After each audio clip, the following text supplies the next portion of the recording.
ይህንን ቪዲዮ ሼር ላይክ አድርጋችሁ ለክርስቲያን በማስመሰል በከንቱ ውዳሴ ለሚመላለሱ ሰዎች አድርሱልኝ። በከንቱ ውዳሴ ለሚመላለሱ ሰዎች ይህን ቪዲዮ አድርሱልኝ። በከንቱ ውዳሴ ለሚመላለሱ ሰዎች ይህን ቪዲዮ ሼር ላይክ እያደረጋችሁ አድርሱልኝ። አመሰግናለሁ። እነሆ ወደ ቤተ ክርስቲያን እንሂድ ባሉ ጊዜ ደስ ይለኛል። መዝሙረ ዳዊት 121 ላይ ይህን ይናገራል። የእግዚአብሔር ኃይለ ቃል ይህን ይናገራል።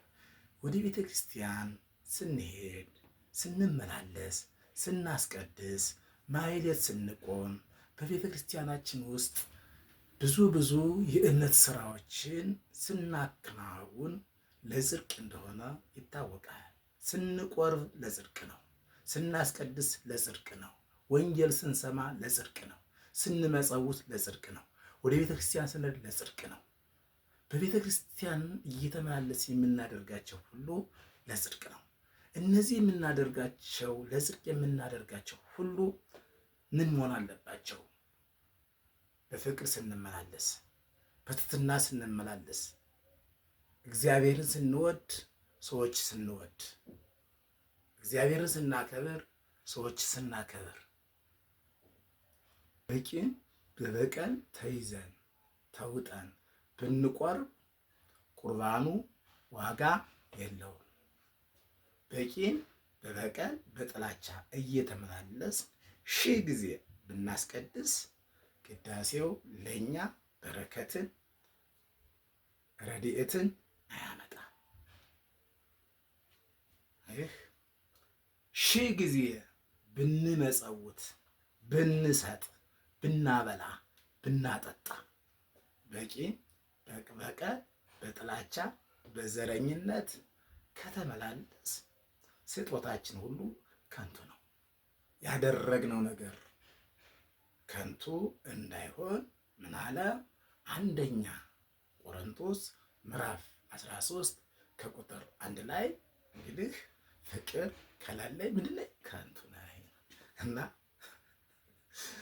ብዙዎች ቤተክርስቲያን አስቀዳሽ የሆናችሁ ወለተ ማርያም፣ ወለተ ስላሴ፣ ወለተ ሐና፣ ወለተ ገብርኤል እየተባላችሁ አጸደ ማርያም እየተባላችሁ የካህኑን መስቀል እየተሳለማችሁ ቤተ ክርስቲያን ነጭ ነጠላ፣ ነጭ ቀሚስ፣ ነጭ ጥምጣም ጠምጥማችሁ ነጭ ጫማ ተጫምታችሁ ጠዋት ማታ እየተመላለሳችሁ ቅዳሴ የምታስቀድሱ ቆርቡ።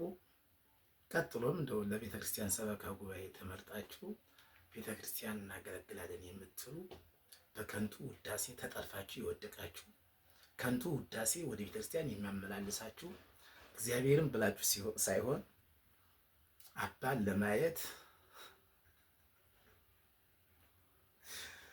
ውዳሴ ከንቱ ለመቀበል ጠዋት ማታ ወደ ቤተ ክርስቲያን የምትመላለሱ ሰዎች ታሳዝናላችሁ። እናንተን ማን ይበልጣችኋል ብትሉኝ በውዳሴ ከንቱ ተጠልፋችሁ ከወደቃችሁ እህቶቻችን፣ በውዳሴ ከንቱ ተጠልፋችሁ ሌሎችን ጠልፋችሁ ከምትጥሉ ከንቱ ተመላላሾች ጭፈራ ቤቱ ነው ጠዋት ማታ እየጨፈሩ እግዚአብሔርን የማያውቁ ባለመማርና ባለማወቅ መሃል የተበደሉ እግዚአብሔርን ያላወቁ እህቶቻችን ምንኛ የታደሉ ናቸው።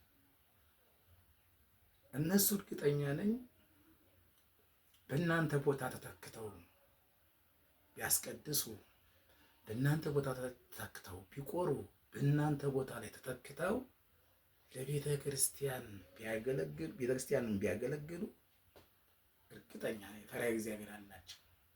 እርግጠኛ ነኝ በፈሪሃ እግዚአብሔር ይመላለሳል። እርግጠኛ ነኝ እግዚአብሔርንም ሰውን የማያሳዝኑ የማያስቀይሙ